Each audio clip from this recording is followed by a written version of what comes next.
Okay, so we're now recording. Welcome everybody to the weekly Sassy call. Hope everyone had a great holiday season. We were very busy here at SaaS Alerts over the last 2 weeks of the year, closing a lot of customers. And once again, thank you all for being a part of this community and helping us achieve our goals. So Andrew Morgan is out in Utah right now skiing with his family, so taking a little break. Uh, so today, Chip and I, Michelle, are running the show with a appearance from Liran. And Michelle, if you want to share the agenda, you can walk through it.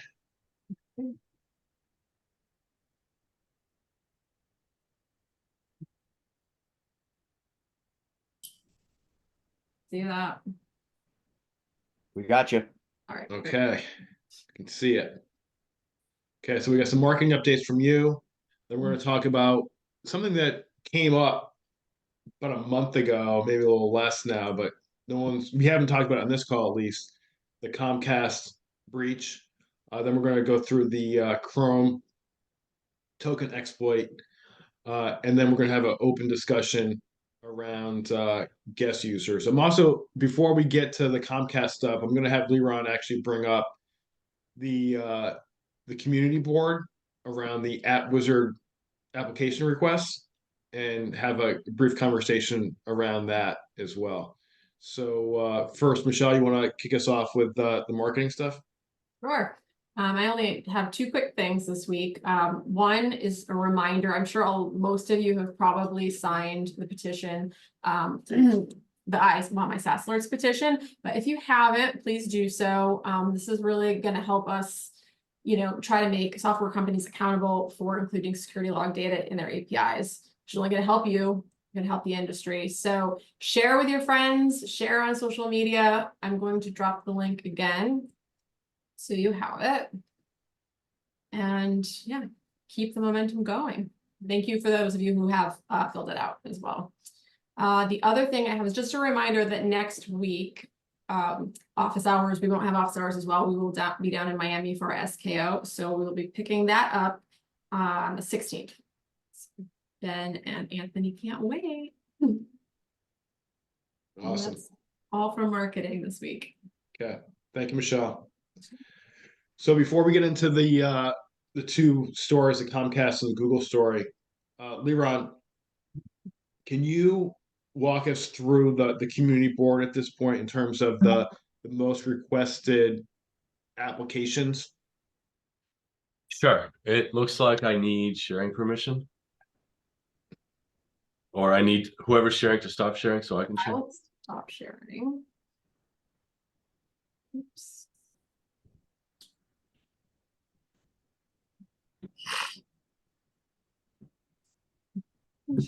I will stop sharing. If you go to share a screen, I think there's a button there you can hit. Oh, somebody's trying to get in. There we go. All right. Can you all see my screen? Yes. We can. All right. So this is our internal feature board, if you will, where our account managers go in and the rest of our team goes in and tabulates what people are asking for. And I'm going to focus on the top 3. So Autotask PSA, Hoodoo, ThreatLocker, SentinelOne, and Adigy. And as you can see, let me zoom in a bit. This guy here has 73 votes, Hoodoo 56, ThreatLocker 39, SentinelOne 31, and Adigy 25.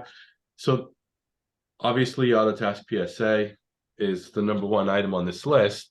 And while reviewing this with Jim earlier, we were kind of talking about this and we were kind of guessing what we think people are looking for. And the note that we have here put in by our account manager is to integrate and monitor OAuth and OAL activity. But what we think that you guys are asking us for is the ability to monitor what your employees, what your teammates are doing inside of Autotask PSA. So if we could have, I'd love to just hear some comments and and feedback about whether or not that assumption is in fact accurate. I would like to say, hey, look, if I log into SaaS alerts and I want to move from module to module, I would like to be able to have that be seamless instead of having to re-authenticate each time. And perhaps having this tied to Autotask would make this easier. And so then I'm part of the Kaseya One. That's really how I look at that, is that getting you incorporated into the Kaseya One SAML solution. So I get what you're saying, I think, but what I'm talking about here is the ability for us to ingest syslog data out of Autotask. Oh, okay. The opposite Right. of that. Okay. Yeah, right. In order to tell you, hey, Andy, this is what your people are doing inside of Autotask. Yeah. Hmm. I'm Yeah, so surprised that this this is number one. Yeah, but I am It too. is number one. And maybe you guys, maybe you guys can help me understand the underlying concept of these connections and what you envision them to provide for the MSP. Because I think as just a pure play security guy, when I think about SentinelOne or I think about PSA connectivity, I can't put the pieces of the puzzle together as to what the value proposition is for that. And I may be completely missing it. So maybe if you outline what the underlying concept was and the value Yeah. prop for this, then maybe people can connect the dots. Yeah. Well- So, you want me to take that, Jim? Go ahead. So, Jason, this is really in the context of us having released App Wizard or announced App Wizard in December, and looking for community feedback on which apps they want us to connect from a monitoring standpoint moving forward, apps that we don't currently monitor. So we integrate with Autotask PSA today to push tickets out of SaaS alerts into the PSA system. But it appears that the overall leader right now in terms of the next application that we should be monitoring for security threats is Autotask. And I think the question we're asking, we are making the assumption that the value proposition is our MSP partners, people on this call, the leaders of the MSPs, they want insight into how their team members are using the Autotask platform, what kind of actions they're taking, where they're connecting from, if they have any security threats with people logging into Autotask who perhaps shouldn't be. So in the very same way we monitor Microsoft 365 for potential compromise, they're asking us to monitor Autotask for potential compromise. Does that clarify the ask? Yes.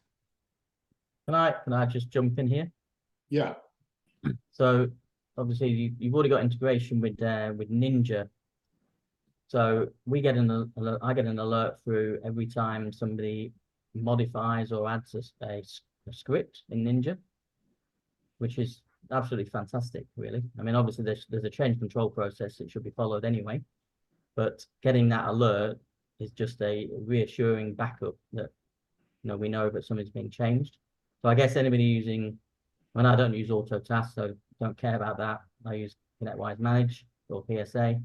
So anything that's being changed in those platforms that we use, whether it's ThreatLocker, SentinelOne, Hoodoo, ConnectWise, Ninja, being picked up by SaaS alerts for us is fantastic. Yeah. And that's, Adam, thank you for saying that. That's exactly why we started monitoring RMMs. And I think that, from what I can tell, this is people are asking basically for the same type of thing we've done for RMM, but on their PSA. Like who's logging in, where they're logging it from, what are they looking at, what are they taking? Those are the things that we're concerned about. And obviously people want that for Autotask, Hoodoo, ThreatLocker, SentinelOne, and Atagy. Which is interesting because they all really are MSP tools for the most part. Yeah, that's also what I find interesting. But would love to have other people's comments here. I'll chime in. I don't understand why it's necessary. I mean, I get any tool that we use that is client facing or we have clients interacting in the portal, I would find that helpful. So like RMM makes sense. Things we're interacting inside the client's environment. We want to know that context. But the ticketing platform, I can't see why, other than like say one portal, for example. Like if there's some way that it could get access to to client information through that, then that would be helpful. But I can't see why any PSA would be necessary from a security context perspective, and how it relates to giving you guys more data to make decisions. Ryan, what if workflows are being changed? What if, other But that would be if workflows are being changed and the delivery method of that workflow is through your RMM, then you monitor through your RMM. I'm talking about ticket workflows or billing workflows or any automation you've got in your PSA that you've set up or has been set up to do certain, so to trigger on certain events and do certain things. If somebody's changing those, yes, that's being recorded in the PSA's event log, but getting a notification from SaaS alerts, isn't that useful as well? I wouldn't find that so, because all those workflows are just ticketing information about someone actually has to go into the client environment and make the change at some point. So in whatever tool you're leveraging to make the change, after all that information is mitigated, how you're going to do it in the ticketing system, I would want to monitor the tool on where you're executing that script. So like for your example of Ninja, you're going to execute a script in the client's environment, monitor that. But not if your ticketing platform and your RMM are the same, that makes sense. But if they're separate, you monitor the RMM, not the ticketing platform. Because at some point you're going to use a tool to deploy it in the environment. That's what I find valuable from SaaS alerts of Office 365 is that the data is coming inside the environment. So it's giving me context for what's executing in the client's environment. I'm willing to bet that people are asking for that for two use cases. One is bidirectional ticket handling, incident, raising an incident or creating a ticket, and perhaps the ability to close said incident. And the other one is likely, I mean, we have 200 MSP clients. So I'm just chirping off what I've heard before.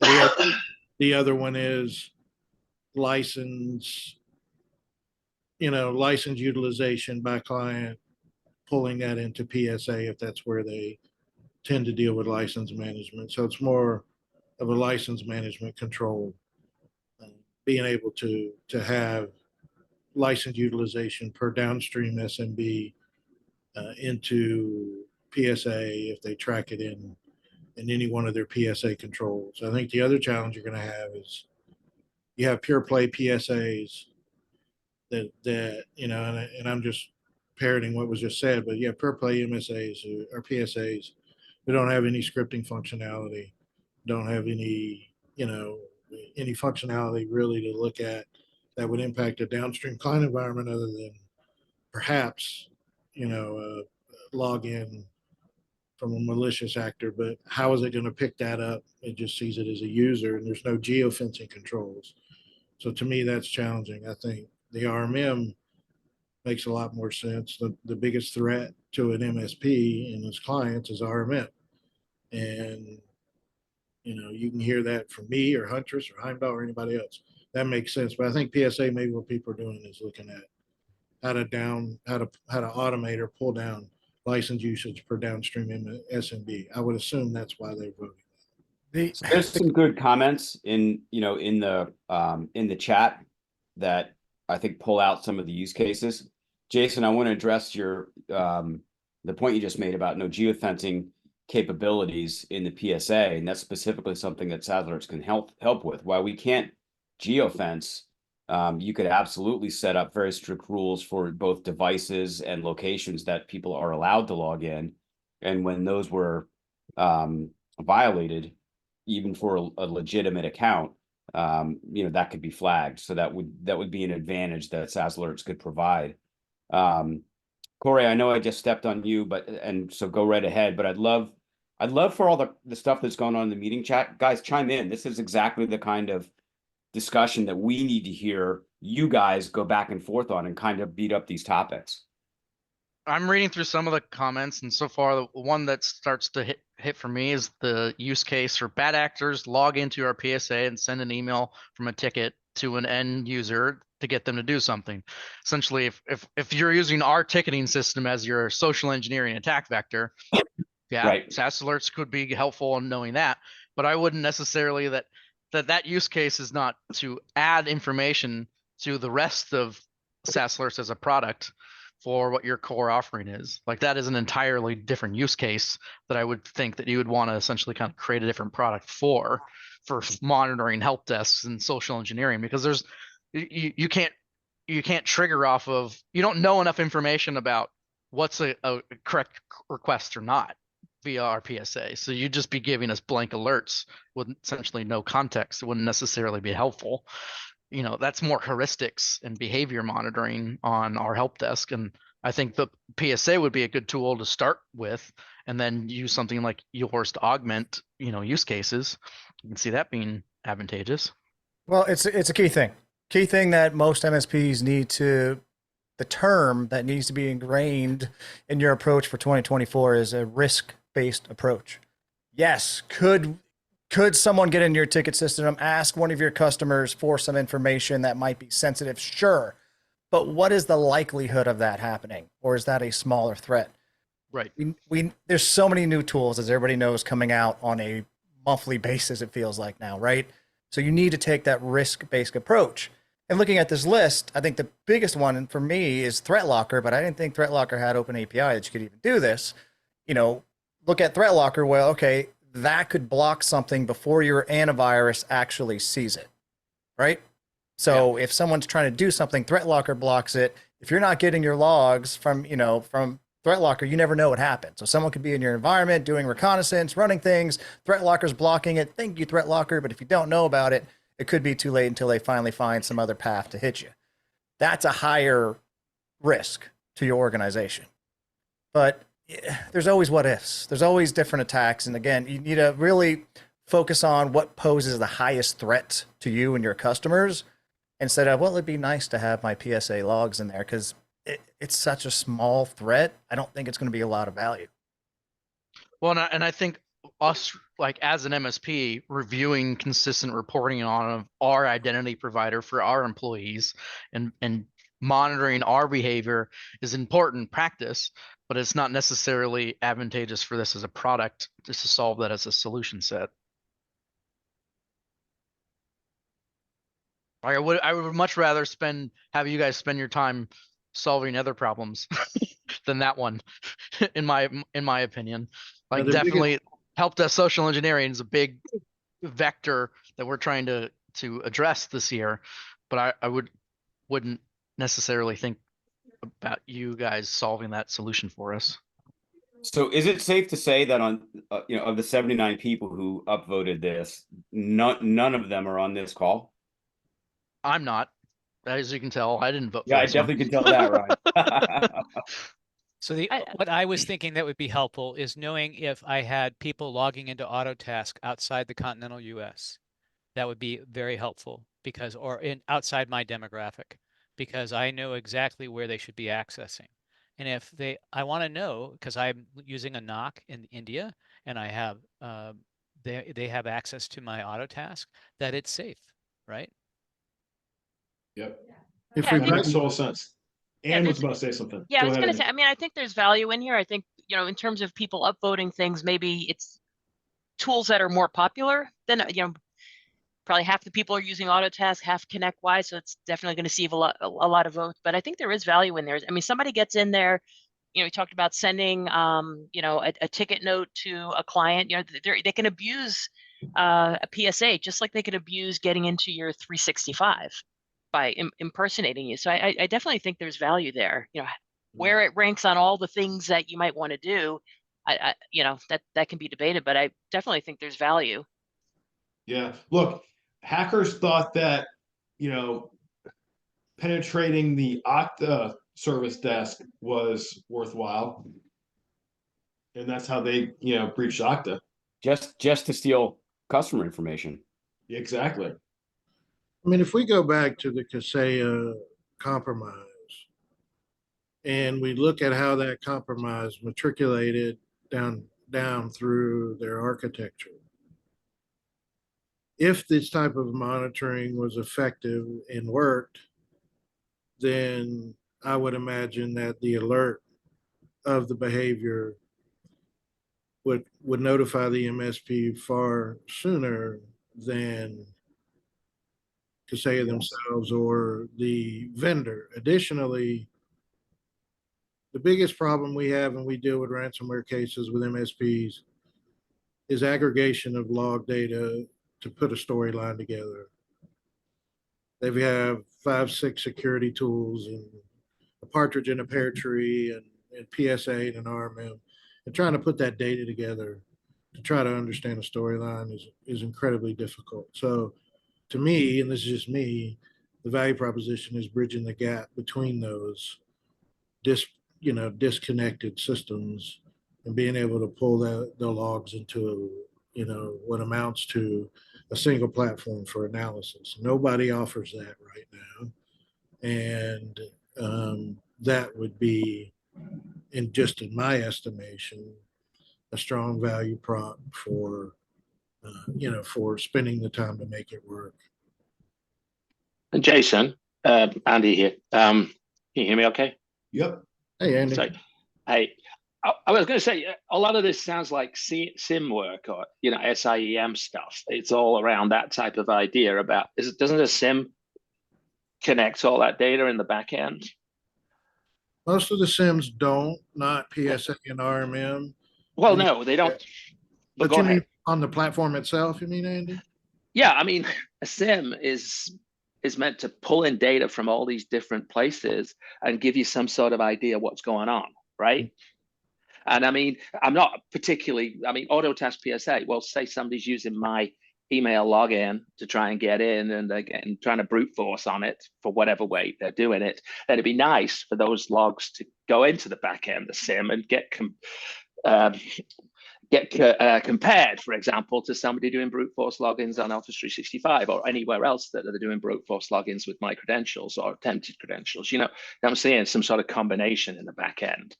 And my mind was thinking, if that's the case and SaaS alerts are looking to have all these different logs pull into one place, are they going to have some sort of product that actually acts on that, like Respond, that acts on rules based on Office 365, but maybe rules are based on all the different types of systems coming in and combining them together. And to me, that sounds like a SIM.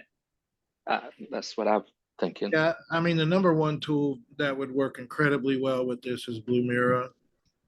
And because of the way Blue Mirror works and its plain English notifications, it's one of the few tools that will tell you that you have multiple Screen Connect instances from different server owners, for example.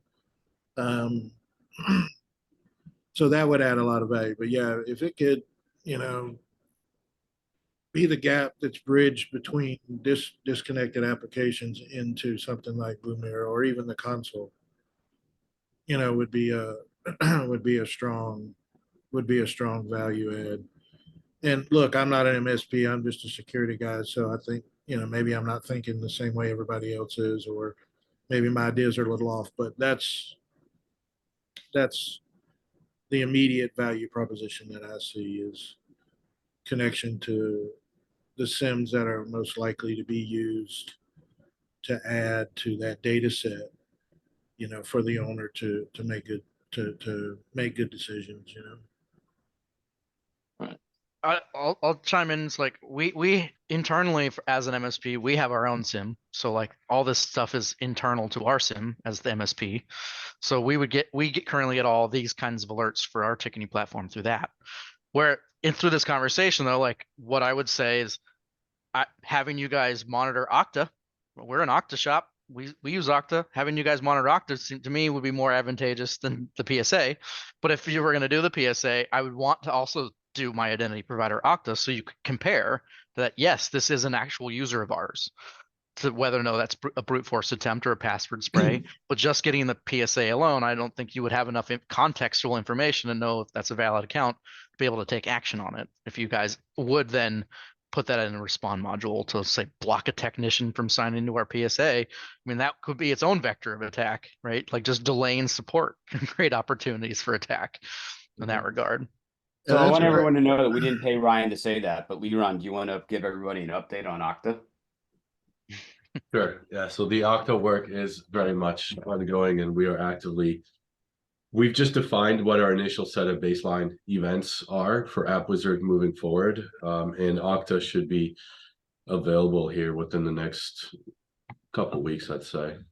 And Liran, something to think about is that a lot of people don't know this, but if someone is using a third-party MFA tool, SAML, or however they're using it, when authentication happens, Microsoft does not ingest that. It shows single auth. It does not ingest that third-party MFA validation. So when you're dealing with a BEC, which thanks to SaaS alerts, we have far fewer of them. I'm making less money, but for BECs, but I'll take it because I want some sleep. But you know, being able to aggregate that data, because Microsoft does not ingest third-party MFA into their logs for authentication, just shows single auth. So having a place to be able to compare those is significant. And I think what was just mentioned was a big deal. So yeah, I'll hang back and listen. Yeah, I'll second that as well. That's a great idea, Jason, what you're saying there. Yeah. Yeah, we probably should have prefaced this conversation by saying Okta and Duo are going to be the first two out of the gate for App Wizard, and what we're looking at is actually what comes after them, because they're both underway already. Yeah. And we should also say, look, I mean, there's a high probability that actually most of what you see right now will end up making it into the application or being monitored because people are asking for them. And the whole idea of App Wizard, as long as they have a viable API, we'll be able to add them. And we're just looking at what should take priority, right? Like we know that Okta's going to get done and Duo's going to get done, but like, what's the next one? I mean, I know Liran's working on AWS CloudTrail because some of our big partners have been asking for that. You know, Azure is certainly something that's been asked and talked about, but for whatever reason, a lot of folks seem to be really focused on these MSP tools, which isn't good, there's no wrong answer. It's just interesting to kind of understand the reasons why. I mean, we're an easy target. I mean, Yeah. we are the last, like we've been closing all these doors, and the last big open door is us into our clients' environments. And if we didn't close it right, we're an easy path. And so, like, I get it. We've been 100%. as a security industry, we've been doing a great job on closing these doors. It's a great sign of success, but now we have a new problem to face. Yeah, which is exactly why we give you the MSP tools for free. I appreciate that. And I think your guys' tool on Automate, for example, helped me find out that on our Okta instance, we did not have a geolock policy for our Okta redirect. So when our technicians were logging into our Automate instance, our geolocation data was poor. We would get data from the proxied instances from Okta and not necessarily where the technician really was. Mm-hmm. And so by providing that feedback through your guys' tool to the vendor, we were able to articulate what our problem was and then help change our policies on Okta to get better geolocation data. But their tools weren't able to articulate that. They just weren't giving geolocation data. That's great news. Yeah. And I was going to chime in. I think that as MSPs, we have to signal too that we're taking care of security on our own tools. Because if there's another big incident, like, you know, what happened 2 years ago, something like that, we all run the risk of people being afraid of working with MSPs. So we better make sure our tools are used properly and secured properly. Yep. Okay. Well, one of the reasons why, you know, we decided to make MSP tools such a big part of our focus. Definitely. And it seems like people want us to continue that focus. So Adam Steinoff, like you said, who's in charge of that practice over here, good job security for him.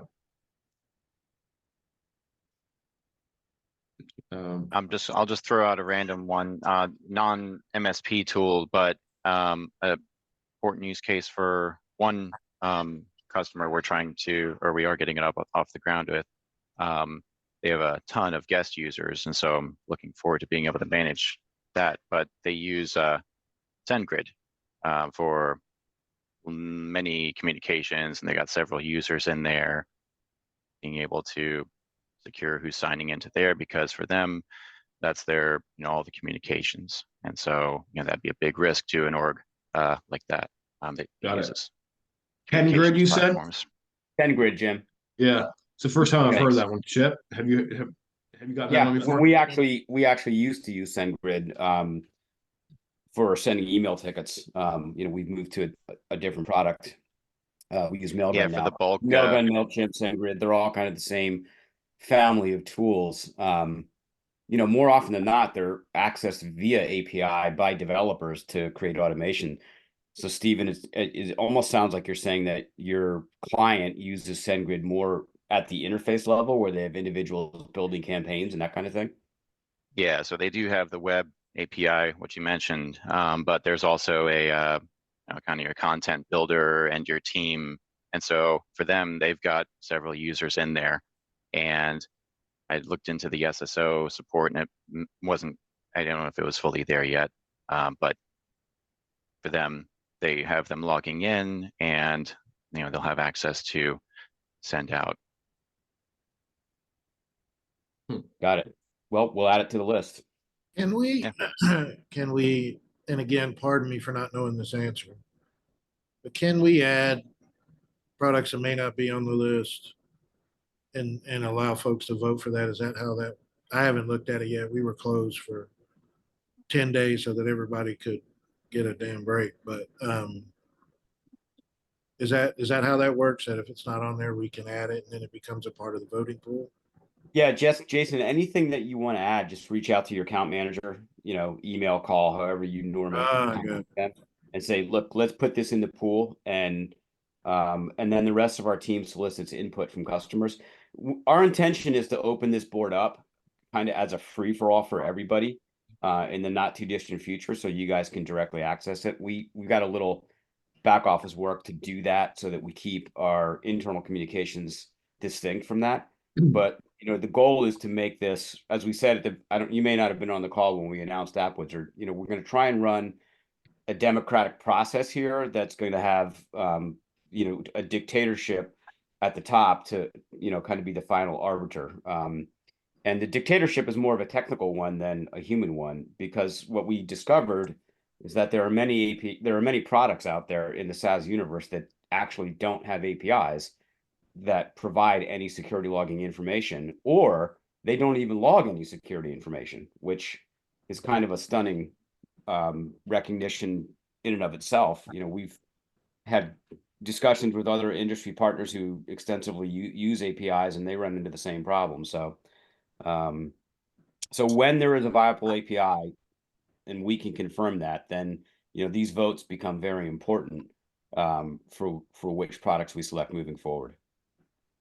I got a quick question for you, Charles. Do you guys have any preference on whether the security data is in the overall API or having a separate API stream just for security data? So our first preference would be that they allow subscriptions, that we could actually subscribe to a webhook on a per tenant basis and have the data just flow. That's way better than an API endpoint that we have to query. Unfortunately, that's not the normal case. It would be nice if the industry would transition to that. Secondarily, data that's compressed into a simple JSON log, that we can hit that log for everything security related in one shot, that would be great. Microsoft and Google both have those logs available, but they're incomplete, so we have to go after individual endpoints for specific activity to complete what we do. The order preference is. Are you finding that these vendors are making those decisions for operational security of not putting all the data in one spot as a target, or for programming means, or are they saying why they choose to divide up that security data into those buckets? I think it's technical debt more than anything else. Like if for instance, if you look at Microsoft in particular, Microsoft is carrying around 35 years worth of product backward compatibility that they have to figure out. And some of that flows into Office 365 and I don't think Azure so much, or Azure resource side, but certainly Office 365. And that makes it difficult for them to just overhaul from scratch. In a lot of other instances, I think it's laziness. We take the approach, our product is obviously built with an API, right? It's a SaaS application. So we've constructed our own API to provide our own application. Well, if you're doing that, then the logical thing to do, if you have partners who are technically capable, allow them to use the same API to extract, the data that belongs to them, which is what we do with our API and with our webhooks. That does not seem to be the standard psychology of SaaS vendors. And I don't really have the complete answer to why that is. What's more troubling to me is that many SaaS vendors aren't interested in even really tracking where you're logging in from, Ryan, on what device, at what time of the day, like even collecting the most basic identity access information that provides guidance about whether or not an account could be misused. They don't even bother to collect it. And that's what stuns me. If we got to talk them into collecting it before you can even get them to put it into an API. So it's just a lack of security consciousness. People. I find that there's somewhat an opportunity here in the sense that with AI and the locking down of APIs from giving it access to these AI platforms, we have this challenge of if we can convince businesses that there's a paid model for these API around security data, and then for example, if they put the security data in their main API stream and then they decide they now have to lock down that API stream and put a price on it to protect themselves against AI, then we now have a problem where we're behind a paywall for our security data.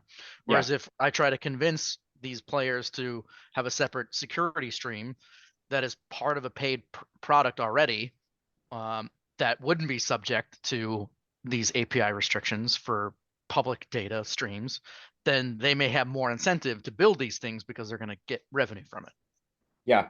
Well, I think those things aren't mutually exclusive, right? You can and should. I think you have an obligation if you're to make relevant security data available to your customers programmatically, even if they're not using SaaS alerts, even if it's just an enterprise and they've got a team in-house that's capable of harvesting that data and using it, for their own internal purposes, pumping it into their own SIM. That's the value. Now, it's perfectly reasonable for SaaS vendors to say on the flip side, okay, but if you want access to other data, operational data about what your company's doing, you may have to pay for that. That's behind a paywall. I mean, it's really not uncommon at all for people to have rate limits on APIs, and to charge if you exceed those rate limits. That's really common. Other people just have rate limits and say, you exceed the rate limit, that's it, you're done. You can't get any more data. So I think that's a reasonable proposition, but I also think there's a moral obligation to make the security data available. This is one of the beefs I think we all have as an industry with Microsoft. They have so many of their advanced features of security behind what's effectively a paywall. You don't get it with basic licensing or even in E1 or an E3. You have to keep pumping up to really get the whole kit and caboodle of what they know. That's one of my biggest struggles is the Microsoft paywall right now of like rolling out these security pieces. And I find just this ridiculous sticking point over like $1 per user on a license seems to prevent us from making good security decisions. And I don't want to perpetuate that to other vendors that haven't had as much experience in APIs. And like, if they haven't done it already, they're probably not very good at it. So I'm trying to help guide them to making good decisions if we're going to be essentially soliciting our vendors to try to do this correctly, which I am in 100% agreement that I love that you guys are helping us try to put pressure on the industry to do better on these logs, because it is infuriating.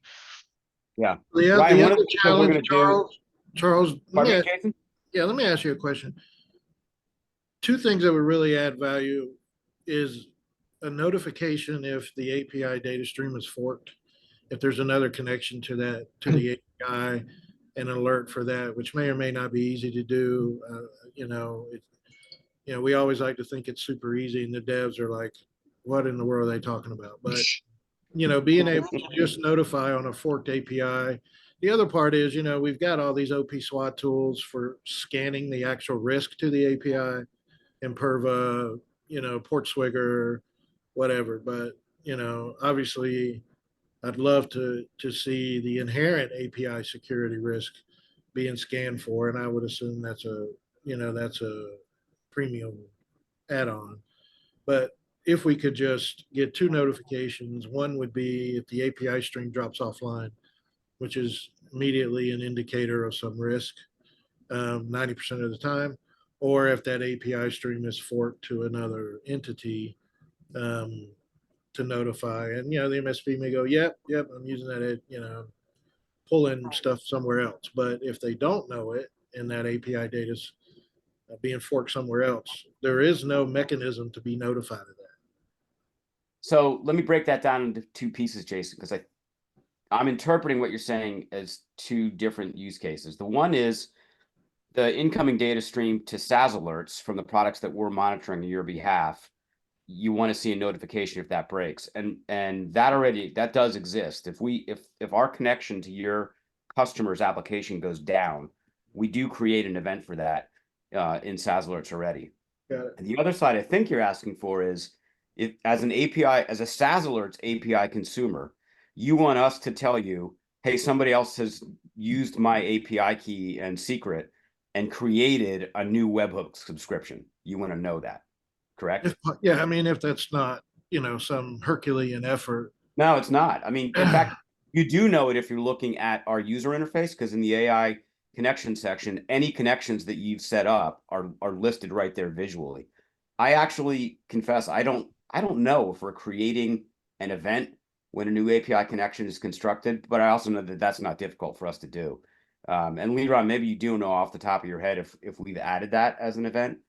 Most activity that takes place inside our own product that would be considered a configuration change, we do create events for. I don't know if we've created one for the API, but that's something we definitely can do. That's not hard at all. Yeah, I'd love to see you guys, as you add your value stack, to offer, you know, some sort of risk scanning of the API connection itself. Now, obviously, it would be a premium, you know, an add-on, because it's hard to do. Well, I wouldn't want you to do it for free, but there's too much involved. Risk scanning of whose API? Our own or somebody else? The API to which, you know, the API or the connection to the downstream application. Okay. And we have a relationship with a firm that does that, because we contract them to constantly be looking at our own API and make sure that our API is secure. So we could certainly find a path to that. I'm not sure, Jason, to be honest, that that unless we incorporated their tool somehow into SaaS alerts, that we would develop it. It's a very, very specific tool set to know how to evaluate APIs. Skill set, not tool set, and it's Right. definitely not one that we have as an engineering practice. Yeah, because I'm constantly seeing notifications. Hell, you know, I just went through a FTC audit, and they asked, you know, using APIs. Well, of course we are. Using webhooks, of course we are. Okay, are you scanning them for any risks or vulnerabilities? And I'm like, no. Is that part of your regulatory requirements? But it just seems to be, the question seems to come up more frequently, and, you know, in the security ecosystem, and getting questions through some auditors, and I don't profess to understand how we would execute said analysis, but, you know, you're already pulling the data, so I thought maybe that would be something you guys knew more about than I did. Appreciate the answer though, that helps. Yeah. Hey, Chip, Eric asked, what about if an API comes from a new location? If an API Connections coming from a new location. Yeah, we were just talking about that. Yeah. I think Eric's asking a different question than you were, Jason, which is almost like a connection, API connection redirect. Like, let me explore this, Eric. Do you mean, let's say somebody executes a man in the middle attack and somehow impersonates that API endpoint that we're querying on behalf of the customer? Is that what you mean? No, well, say we've got 25 APIs into our PSA, right? For all these different integrations that we have. So it'd be nice to know if all of a sudden we got a API request or API login from another location, right? Oh, I see what you're saying. Somebody that wants to authorize into the API. Yeah. I get it. So these types of things, sometimes APIs will have logs similar to the way that we have user activity logs. And I think from what I've seen, it just depends on what type of logging is happening on the API side of things, right? So the same way that we'd be notified, hey, Chip logged in from El Salvador. Well, that's not supposed to happen. If the third-party product has logging, which tells us the API is connecting from, in let's say, an unexpected region, then that's something that we'd be able to tell you. It's just a question of, is this kind of information being logged on the API log? Yeah, we can certainly tell you that about our own product. Us, right back to the construction of how the SaaS vendors use their products. It's up to the SaaS vendor to tell the community who's using their API that that's going on. And Ryan, I wanted to just get back to follow up. One of the things that we'll be doing at Write a Boom is providing as a takeaway for everybody a simplified recommended API for you to take back to the SaaS vendors that your customers may be working with that don't have it. That's awesome. That was exactly what I was going to ask. If you guys have so, kind of an example of like what you guys do, because I find that you guys think through these things quite very well. But your documentation platform doesn't necessarily always reflect that. Yeah. I get so much more content in these meetings, and partly because you guys are moving so quickly and improving so quickly. I imagine that technical writing piece is hard to keep on top of when it comes to these things. Yeah. What's really hard about it is we're trying to construct it so it's so simple as a concept that even someone who really doesn't even understand what an API is can understand what the purpose and the goal is.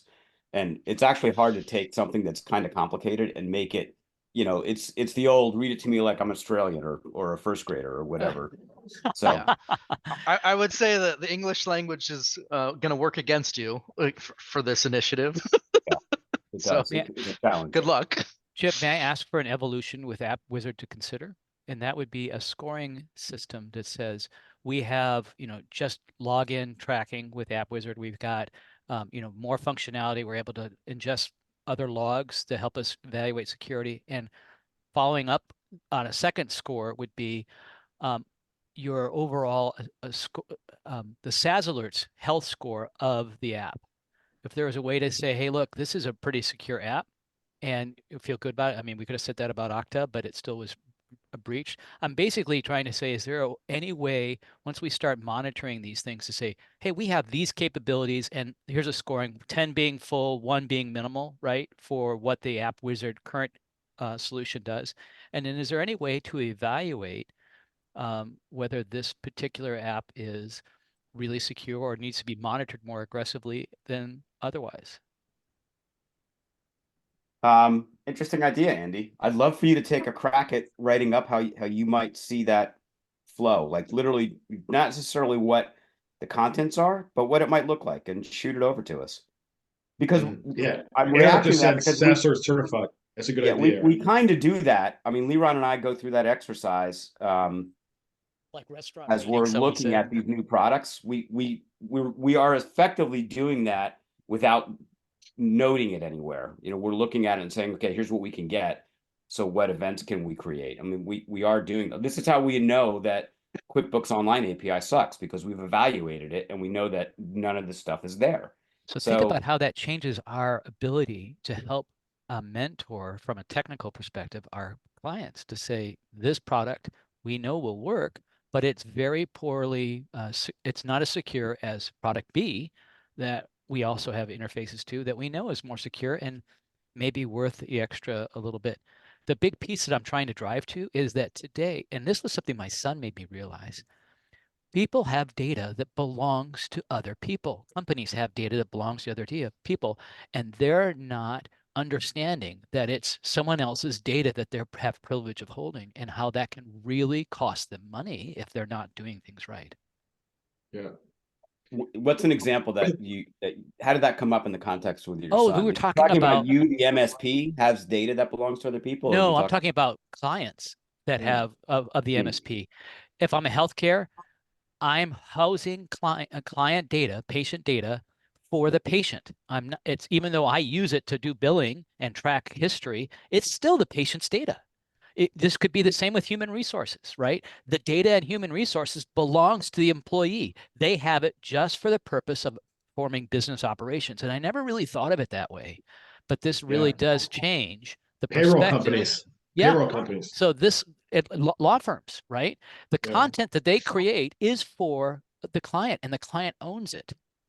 And so this paradigm of looking at it, who really has ownership of the data? Why can they sue a medical practice or a hospital when they have a data breach? Come on, guys, right? Yeah. Same thing applies to human resource records, payroll records, intellectual property. And then we can begin to say, hey, there's an evaluation about how not only are you operationalizing your security, but the applications that you're using and the methods that you're doing. I come back to operational and the methods you're employing. Yeah, I want to really split hairs with you for a minute, Andy. Go for it. That data, the fact that the healthcare company has that data and it's PII data is the mechanism that leads to the lawsuit. The healthcare company does own that data. That's their data. But the law has defined that if you allow for PII data to be misused, to be stolen, then you're liable for that breach. I'm going to split. I'll come back and say, in the state of California, if you are a mental health provider, the customer, the patient owns all record information, period. Everything is theirs. All work notes, everything. Yeah, I think the definition is the patient has the right to access any of it, but ownership of the data is with the provider, and it's provider's responsibility not to allow that data to be misused. So then I'm going to ask you this: why is there lawsuits if it's the business's data and the customer's information is there? I'm really trying to say, I think that's the paradigm that is beginning to evolve out there. Because my son said, look, if I knew a medical practice was breached and they weren't doing everything they could to protect it, I'm going to sue their ass. Right, because they have violated a law passed in literally every state that says it's their obligation to maintain secure custody of that PII data. How is that different than thinking about this as I'm lending you my information for you to serve me? Yeah. It's different because that's not the way it technically works right now. Like, people have proposed the notion, going all the way back to doing this with USB drives, that everybody should carry all of their data around on a USB stick. There should be a universal system when you go to a medical provider, and they don't have access to your data until you plug your USB in or some equivalent. Like, there have been systems like that proposed so that the custody of the data is actually with the person. But that's not where we are in terms of how our systems actually work today. So I'm thinking about this even one step. If I think about, we're running out of time, but I'd love to carry this conversation further at another point, because I think MSPs to clients, it's their systems we're managing and we have to keep them secure. I'm trying to take that analogy and apply it to communication and marketing around SaaS alerts in this case. Yep. Right. So we are running out of time. Yeah. Two things really quick. I think Michelle always shares our agendas with everyone. Take a look at the Comcast stuff and take a look at the Google stuff. Condense it down to just a couple sentences. Comcast breach was so big, so many customers, that your customers are at risk, particularly if they're Comcast users, of for higher elevated risk because of the kind of data that was stolen. Passwords, key phrases, secret answers to secret questions, all that kind of stuff that people use in common across. Was this email data or is this stream data that was captured? It was customer data. It was PII. Pretty much everything.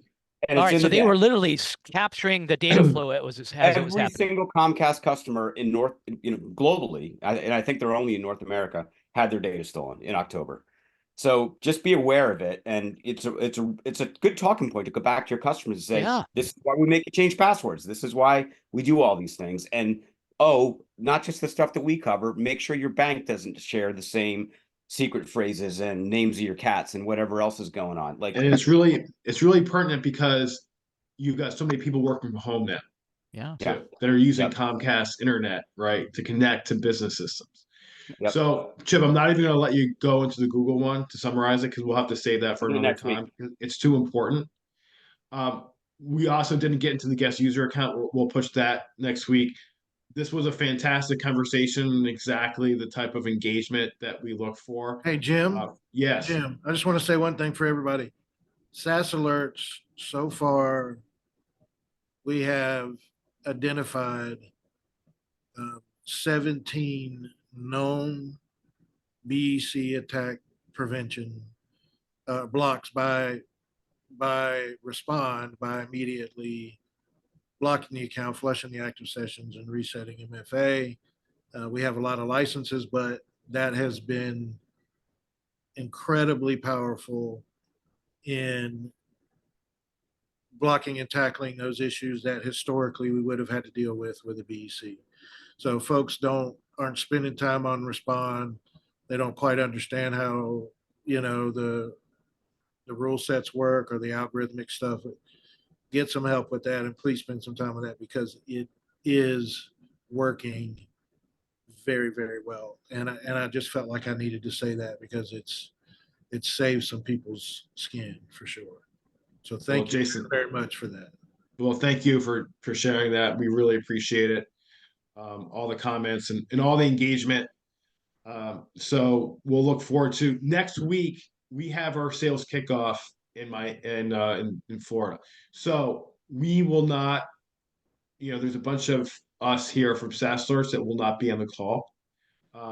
But Mr. Morgan will be back in the saddle next week, and he'll take it probably with Amy. Between those two, they'll be able to help you guys out.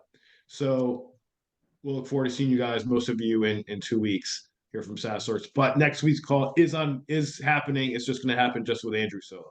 So thanks everybody. Have a great one. Thanks, guys. Great call. Appreciate all your input. Yeah, thank you.